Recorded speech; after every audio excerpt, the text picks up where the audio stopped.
жалғастырайық бүгінгі жазуды. Мына біз енді зираттаймыз, Арыстанбабадан бастаймыз. Мен енді 2005-тен бастап осылай жүре бастадым ғой. Енді мақсат енді келгенде біз енді осы ата басын тазару деп айтады. Кейбіреу айтады, жолымды ашам деп айтады.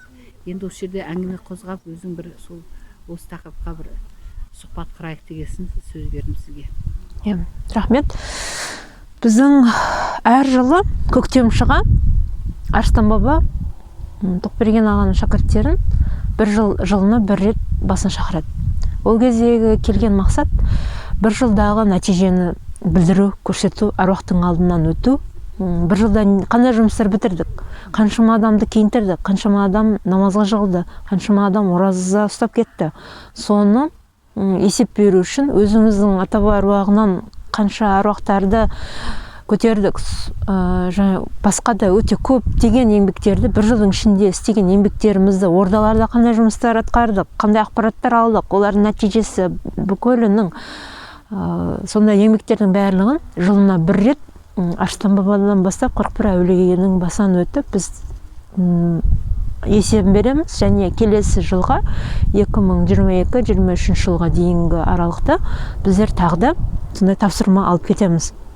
Мұндағы жиған жүктеріміз бар, қаралықтарымыз бар, сол әулие аталардың басына келіп, зікірлермен, сол әулие аталардың басындағы нұрға шомылып, қайтадан үйімізге шат-шадыман ораламыз. Бізбен бірге қосыла өзіміздің 21 атамыз, әрқайсымыздың және садақа қосылған халықтың, пенделердің ата-бабасының әруағы да келіп, тілеп, соландай үлкен жұмыстар атқарылады мұнда. Мұндағы Тоқберген ағамыздың бастауымен сондай бір үлкен жұмыстар істеп жатырмыз. Оған қуана келіп, бабалардың басында өте көп жұмыстар атқарамыз, құрбан шалынып, және асын беріп, асында тілеп, және құран бағыштап, аруақтарымыздың тізімін оқимыз. Енді бұл жерге ата жолының міндеті не үшін зираттау? Зираттаған кезде қандай процестер жүреді? Қазір бүкіл қазақ болсын, басқа ұлт болсын, бүкіл адамзаттың екі аяғынан Арыстанбаба қыспақ қалған. Ондағы міндет Арыстанбабаның басына келіп, зираттау керек. Зираттаған кезде Арыстанбаба буындағы ауруларды босатады.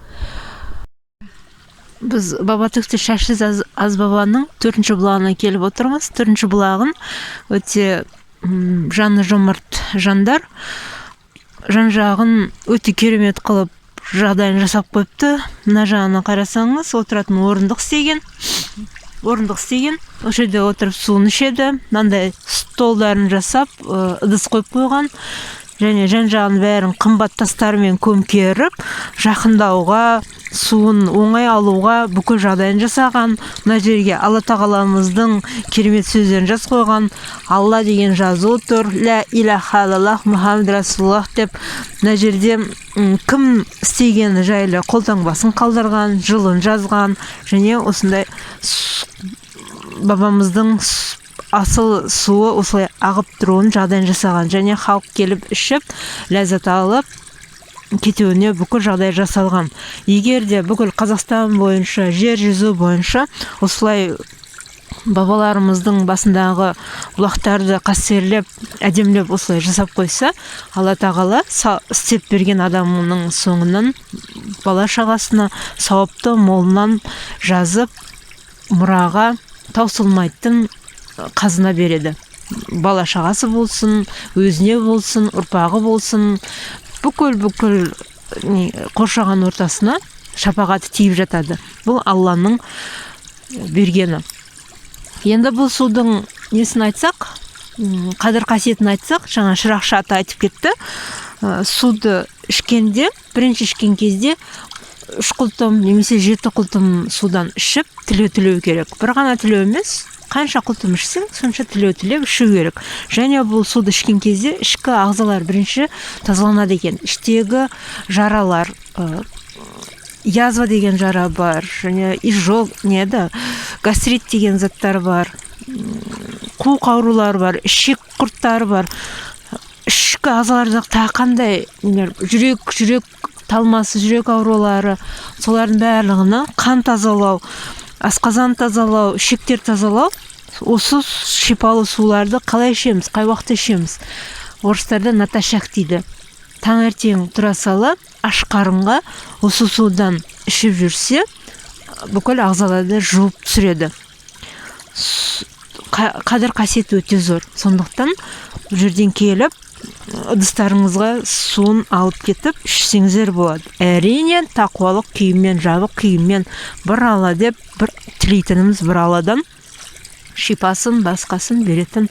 Бұл неге бұл әулиелердің басында? Себебі әулие бабаларымыз дәнекер, ортадағы елші. Сондықтан әр заттың қадір қасиетіне жете білсек, Алла тағала берері мол. Жақсы, рахмет. Туралы су туралы айтып кетейік. Саламатсыздар. Бүгін баба Түктер Шашсыз Әзіз бабамыздың кесенесіне зияратқа келіп қалдық. Мұнда 7 бұлақ көзі ашылған. Ол кісі қайбір ғасырда несімен асатаяғымен жерге ұрып қалған кезде осы сулар шыққан екен. Енді біздегі суға түскендегі мақсатымыз қандай? Біз ата жолдықтар әрдайым тазалықты сүйеміз. Бұл сулар бізге не береді? Күш-қуат береді, денсаулық береді, өмірге деген құлшыныс береді. Әсіресе халықтың қызметін жасауда өз қарабасымызды тілеместен халықтың тілеуін тілеп түсеміз. Мен өзімнің қарабасым, маған Алла батырлық бер, халқым үшін қызмет қылайын, халқымның сүйікті қызы болайын. Тілеп жатады ғой, халықтың қалаулысы елдің елеулісі бол деп. Сондай дәреже жетуге біз талпынып жатқан жайымыз бар. Бұл суының сондай бір қасиеттілігі, енді адам қара басымен бірінші қиналып келеді ғой, қара сиқырды жуып түсіреді. Оны да Алла тағаладан тілеу керек. Әлем бойынша Алла тағаламыздың көмекшісі Сүлеймен пайғамбар су патшасы Сүлеймен ата бар. Сүлеймен атаға сыйынып түсу керек. Сүлеймен ата суынан шипасын берші деп тілеп түсу керек, және суға түсатқан кезде денсаулық тілеп, бала шағаның жақсылығын тілеп солай түсу керек. Мен өзім батыр болайын, Алла ақиқат үшін күресейін, шыншыл болайын, шындықпен жүрейін, арамдық жасамайын, жеңіл жұмыстар жасамайын, ұрлық жасамайын деп сондай тілеп түсем. Неге? Мен өзіме сенімсізбін, мен пендемін. Сондықтан осындай асыл сөздерді тілеп Алладан тілесем, маған сондай Алла беретініне кәміл сенемін. Осы суларға келіңіздер, қасиетті суларға. Алла тілеуіңізді берсін. Бала тілеп келгендер түсіп жатыр, сүйікті жар тілеп келгендер түсіп жатыр, тағы өте көп денсаулық тілегендер бар, жүре алмай қалғандар бар. Ауа райын көрдіңіздер ма? Күн жоқ, аяз, күн өте аяз, астынан соғынан да қатты суық болып тұр. Бұл жерде балықтар, форель деген аты балықтың түрі. Бұлар бұлақ суында жүргендіктен бұларға аулауға болмайды. Қасиетті балықтар саналады. Бірде шырақшы болсын, басқа болсын, Құдай тарапынан болсын, аруақ тарапынан болсын, мүлдем аулап бұлардың етін жеуге болмайды. Ешкім тиіспейді. Егер де біреу аулап жейтін болса, қайғы қасіретке ұрынады. Бұл табиғаттың өте сұлу, көркем жаратылыстары, балықтары. Сондықтан өте қастерлі ұстауымыз керекпіз. Бұл жақсы. Керемет, әдемі. Енді жаңа шырақшы айтып кетті ғой, алтын балық 7 ай болды. Жаңадай адамдар келгенде шығып көрінген екен. Болды бір Алланың хикметі. Негізі балықты түсінде адам көрсе, ол қасиетті ұрпақ болып саналады. Және байлық несі болып саналады. Егерде кімде-кім алтын балықты түсінде көретін болса, онда ол адамның қазірше дүниелік өмірінде жағдайы жақсы болады, бай дәулетті болады. Иә, көк түсті бар. Сонда балық жай емес қасиеті, иә? Қасиетті бұл. Бұның зияны жоқ қой. Бұл түс шығарғанда пайымдауды үйрену керек, ойлану керек. Балықтың қандай қасиеті бар? Кімге зияны бар бұның? Ешқандай тістеп алмаса, шағып алмаса, бұл балықтың уы болмаса, әрине тек қана пайдалы. Түсінде осындай таза суды көрген адам екі дүниенің нығметін алады деген сөз. Демек, балық екі дүниеде өмір сүреді. Екі дүниенің елшісі десе де болар, періштелер. Ешкімді ренжітпесе, өз алдарына бір мемлекет, бір өмір сүріп жатыр бұлар. Алланың жаратқан елші құбылысы бұлда. Көп бұндық көрінсе бұнда. Қабыл болсын. Иә, қабыл болсын. Бізде осылар, олар үнсіз ғой, үнсіз. Үлкен көп балық. Іс қимылмен ғана өздерінің іс-әрекеттерін адамға түсіндіре алады. Үнсіз, бұларда үн жоқ. Аузы қимылдайды, бірақ сөйлей алмайды. Бұның да астында жатқан өте көп несі бар? Құпиясы көп, құбылыстары көп. Бұнда бір күні түсіндіріп жатар. Бірақ балықтың тілін әлі мен білмеймін. Қайсысы не айтып жатқанын. Жақсы, рахмет.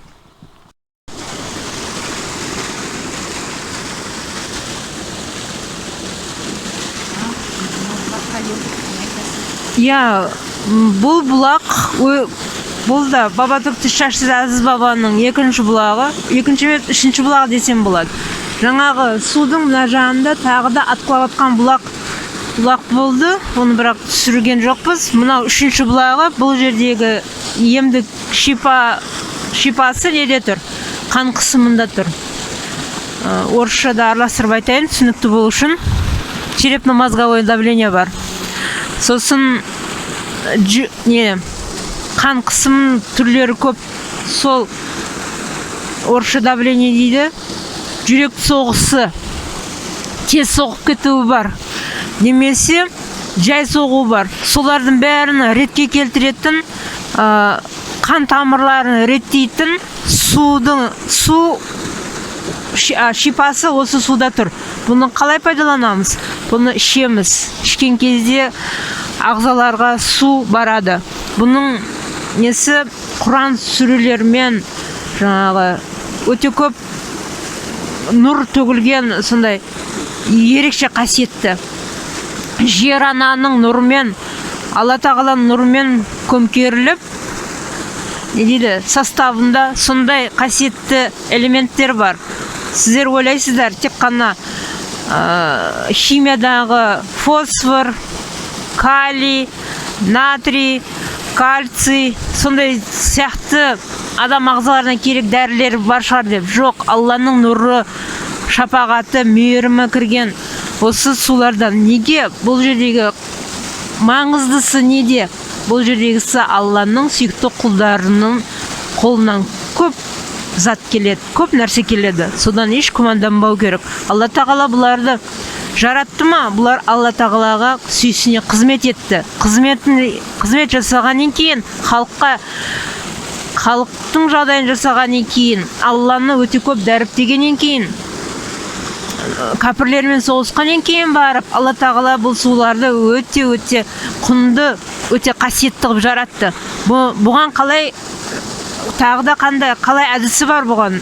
Бұны басын шешеді, әйел заты болсын, еркек болсын, басын шешеді дағыны.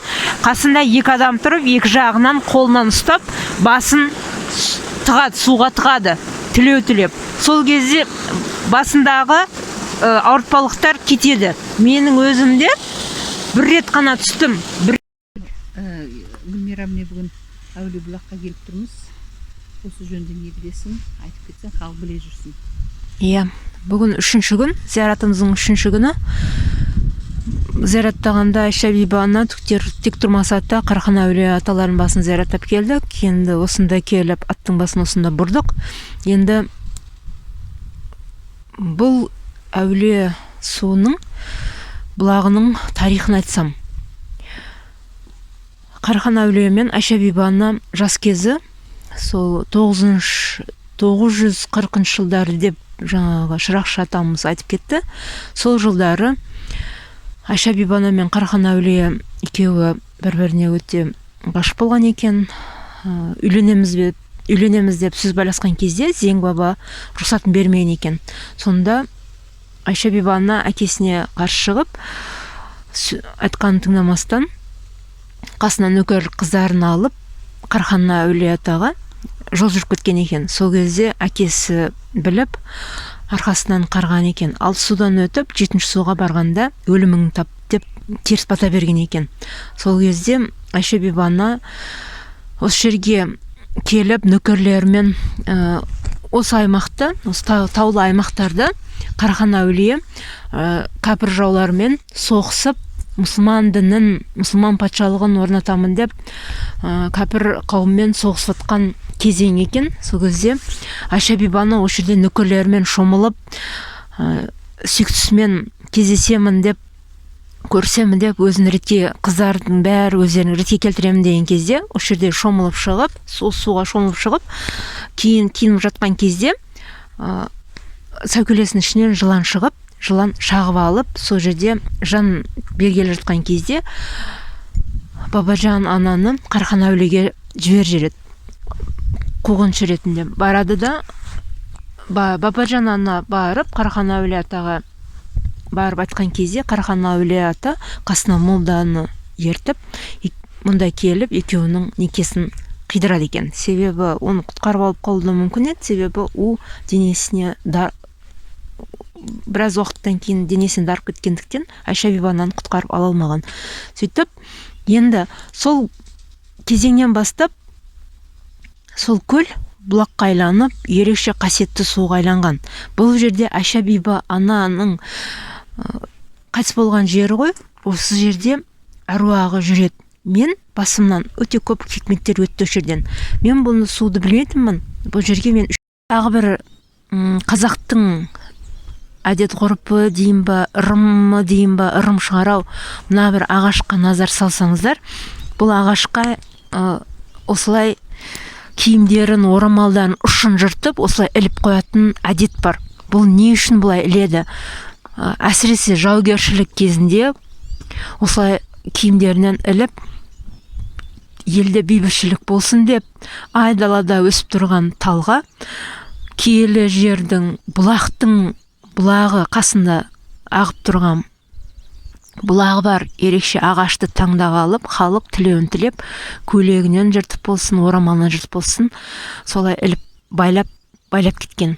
Бұндағы ырым не екен білмеймін, бірақ мен өзімнің басымнан өткені, Оқаш ата бабаның басына барған кезде маған бір отбасы сол айтқан, егер де көйлегінің бір шетін жыртып, тілеуін тілеп, ағашқа іліп қоятын болсаң, тілегің орындалады деді. Мен ол кезде неше жаста, 25 жастағы жас едім. Сөйтіп көйлегімді жыртып іліп, тілеген тілегім үй сатып алайын дедім. Бір жылдан кейін мен үй сатып алғанмын. Сондай бір жақсылықтары бар. Бұның ешқандай жамандығы жоқ. Біздің қазақтарда бұрыннан ежелден келе жатқан ырымдар ғой бұлардың барлығы. Оны жоққа шығаруға болмайды. Түбінде бір жақсылық бар бәрібір.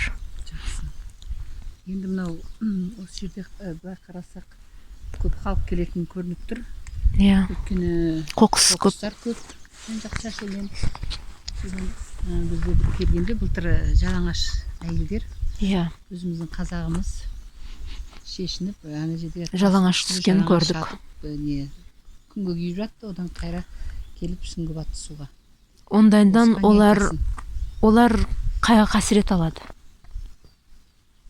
Жақсылық алмайды, ешқандай пайдасы болмайды. Бұл жерде суға түсіп шыққаннан кейін бойына қасиет, нұр төгіледі. Денесіне су іштен шыққан қаралық шығып кетті ғой. Орнына ақ сәуле, ақ нұр кіреді. Жақсылық келеді. Құдайдың ерекше құлына айлану керек. Алла тағала жамандықты алып тастап, жақсылығын беру керек. Айша биба ананың қолдау түсу керек. Ал жалаңаш келіп түсіп, жалаңаш кеткен адам қайғы қасіретке ұрынады. Онда жақсы емес. Ол өзін білмей істесе де, біліп істесе де, оның жамандығы бар. Абайлап ойланып істеу керек енді. Осыны біле жүрсін халқымыз. Иә. Жаңа бір әңгіме бастап едің, бір тиын тауып алдым, содан берекелі бола бастадым деп сол туралы айтыңызшы. Иә, суға түскен кезде, суға сүңгігенімде тастың арасында жылтыраған бір тиын сияқты зат көрдім. Мен тиын екенін анық білдім. Соны алайын деп қайтып екінші рет сүңгігенімде ол тиын жоқ болып кетті.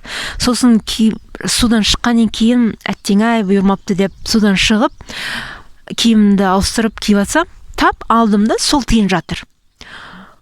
Айша бибаны менің алдыма қойып кеткендей болды. Ол кезде мен келген кезде ол тиын болған жоқ. Мен киімді ауыстырып болғанымда ол тиын пайда болды. Хикметтің үлкені. Сосын мен оны алдым да ырымдап ақша жинайтын кошелектің қазақшасы әмияныма салып қойсам, ал Айша бибаны қолдады ма, әмиянымда ақшаның басы жиналып бастады, береке кірді. Жұмыс істеп, жаңа ақша табасың ғой, басы жиналмайтын, жетпейтін де. Ал қазір бар нәрсеге жетеді де, берекесі де кірді, ақшаның басы жиналып жатыр. Аллаға шүкір. Сол үлкен хикметтер өте көп енді. Сол хикметтің бірі осы. Мына жерде міне не тұр екен? Әулие бастау қалашық деп мына жер жазылғанды оқып кетші, орысша. Азия сапар барған шығыстанушы Бартольдың еңбегінен Абдрахман деген атпен берілген. Қалашық аумағында кел бұлақ пайда болған. Бұлақтағы су жыл бойы 16 градус тұрақты температураны ұстап тұрады. Бастан бастайын онда. Қалашық Орта Азияға сапармен барған орыс шығыстанушы Бартольдың еңбегінде Абдрахман деген атпен берілген. Қалашық аумағында киелі бұлақ пайда болған. Бұлақтағы су жыл бойы 16 градус тұрақты температураны ұстап тұрады. Су құрамын өмірге қажетті 17 түрлі минералды микроэлементтер бар. Магний, калий, иод және тағы басқа құрайды. Жақсы. Енді орысшада аудармасы солай, иә? Иә. Керемет. Бұл енді шипасы әр адамға пайдасы бар, асқазанға да. Мына жерге өте жақсы дүниені іліп қойыпты. Дәретті қалай алу керек? Қыз баланың, еркек баланың.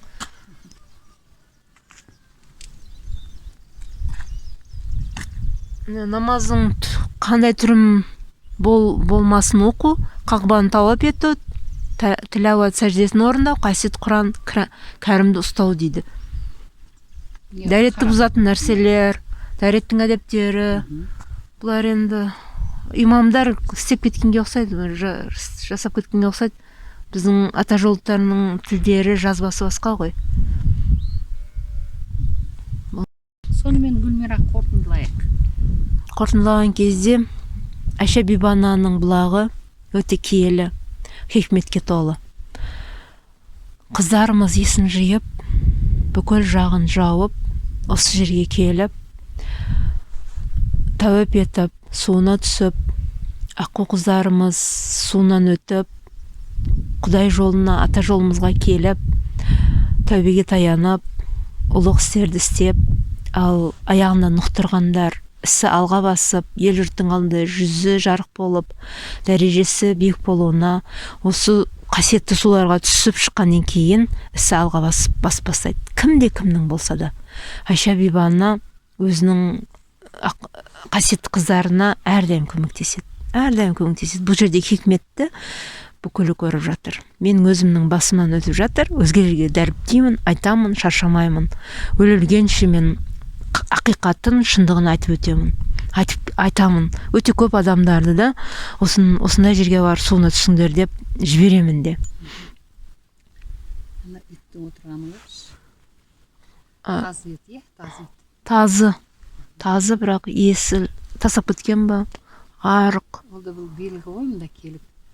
Осындай сұхбат құрып атқанда келгені, иә? Иә, әпәдем болып отыр. Жақсы, қабыл болсын. Қабыл болды деп есептеймін.